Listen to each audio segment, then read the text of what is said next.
You expect to hear Spanish in Mexico, Portuguese in Brazil, maybe even some German in certain parts.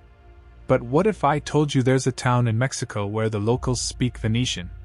Or that in the middle of Arkansas, there's a massive community of Pacific Islanders? This isn't fiction.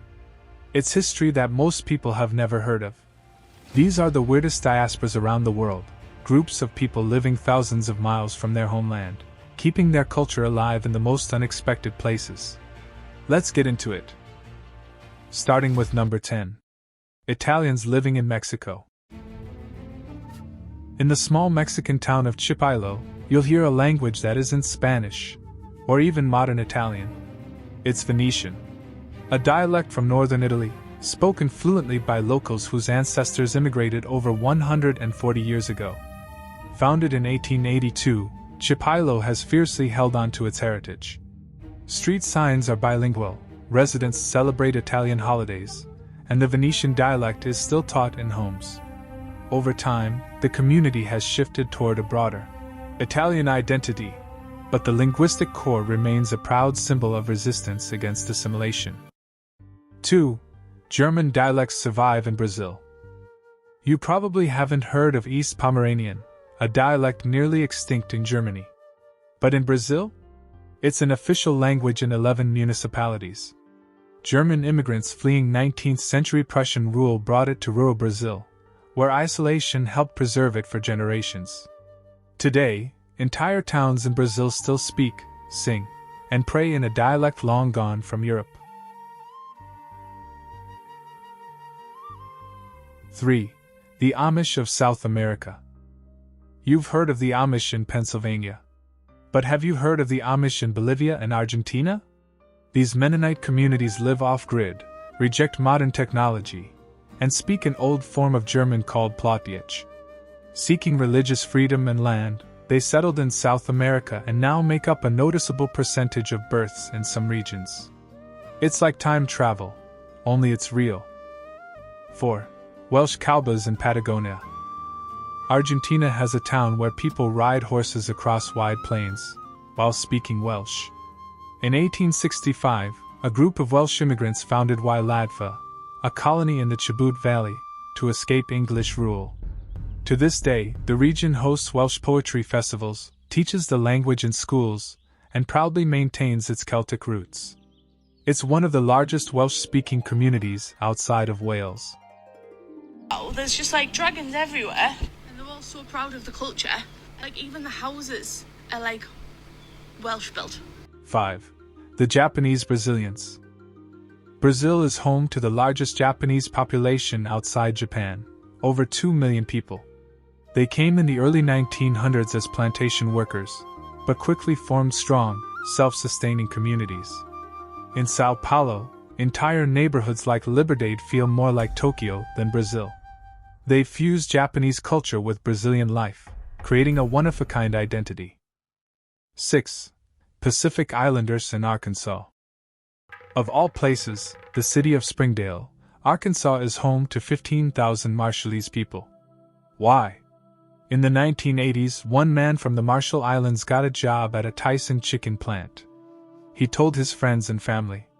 The migration snowballed. Now, the city government has Marshallese translators, community centers, and even public service announcements in the Marshallese language.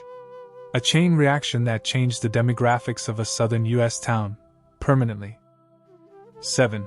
Thai people in the Arctic. In Svalbard, Norway, an Arctic island with polar bears and 24-hour nights, around 10% of the population is Thai. Thanks to Svalbard's open immigration policy, anyone can live and work there, no visa required. Thai nationals, often women married to Norwegian men, have formed a tiny yet resilient community in the frozen north. Tropical roots, Arctic life. 8. A failed Aryan colony in Paraguay. In the 1880s, Nietzsche's sister founded a utopian colony in the Paraguayan jungle called Nueva Germania. The plan? Create a racially pure, self-sufficient Aryan society. The reality? Disease, inbreeding, and complete isolation. The colony failed spectacularly. But a handful of families remain, descendants of one of the weirdest ideological experiments in modern history. 9. Icelandic Canadians in Manitoba.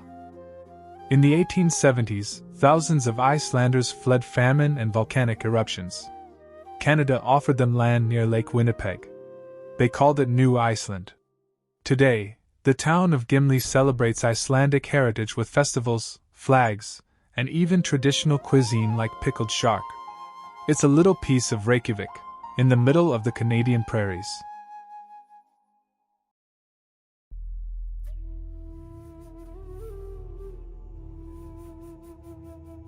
(10) The Australian colony that fled to Paraguay.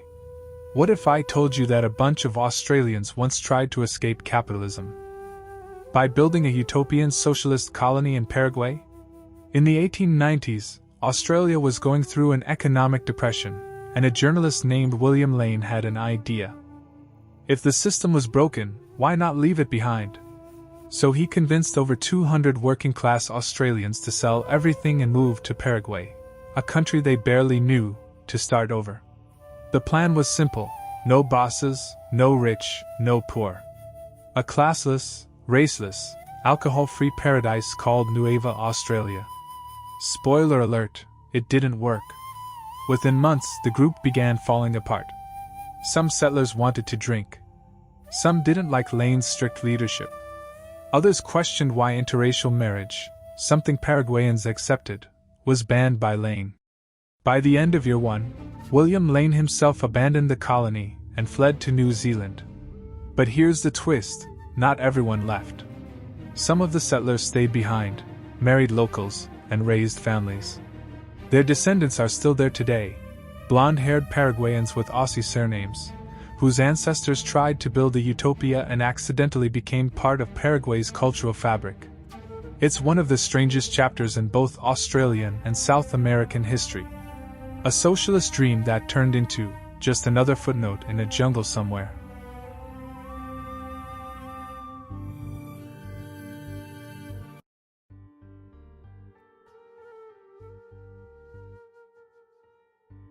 These stories are just the tip of the iceberg. Behind every one of these diasporas is a tale of migration, survival, and unexpected cultural rebirth. They challenge the way we think about identity, geography, and what it means to belong. And they prove one thing: the world isn't just connected, it's weirdly connected. Thanks for watching. Subscribe for more surprising stories from around the globe.